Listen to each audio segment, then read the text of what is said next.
નમસ્કાર, હું રાજ. આપ જે રાજ છો સ્પાર્ક ટુડે ન્યૂઝ. નહીં મૂકીએ ઝાડે કે તાપી કિનારે, ભાવે કરીશું તારું વિસર્જન મારી માં.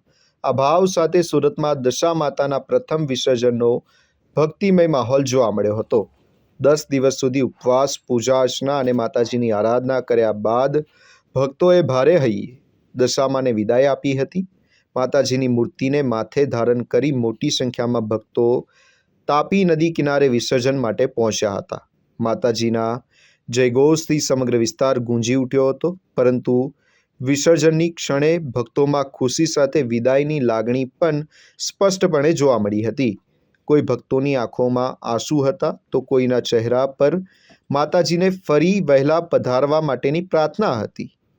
માં, આવતા વર્ષે વહેલા પધારજો ના જયઘોષ સાથે ભક્તોએ દશા માતાને ભાવભીની વિદાય આપી હતી.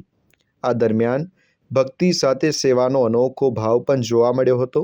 વિસર્જન સ્થળે એક બાળક છત્રી વેચીને દશા માતાની સેવા કરતો જોવા મળ્યો હતો. 10 દિવસની આરાધના બાદ વિસર્જનની ક્ષણે તાપી નદી કિનારે ભક્તિ, શ્રદ્ધા અને ભાવુકતાનો અનોખો સંગમ જોવા મળ્યો હતો. સમગ્ર વિસ્તાર જય દશામાના જયઘોષથી ગુંજી ઉઠ્યો હતો.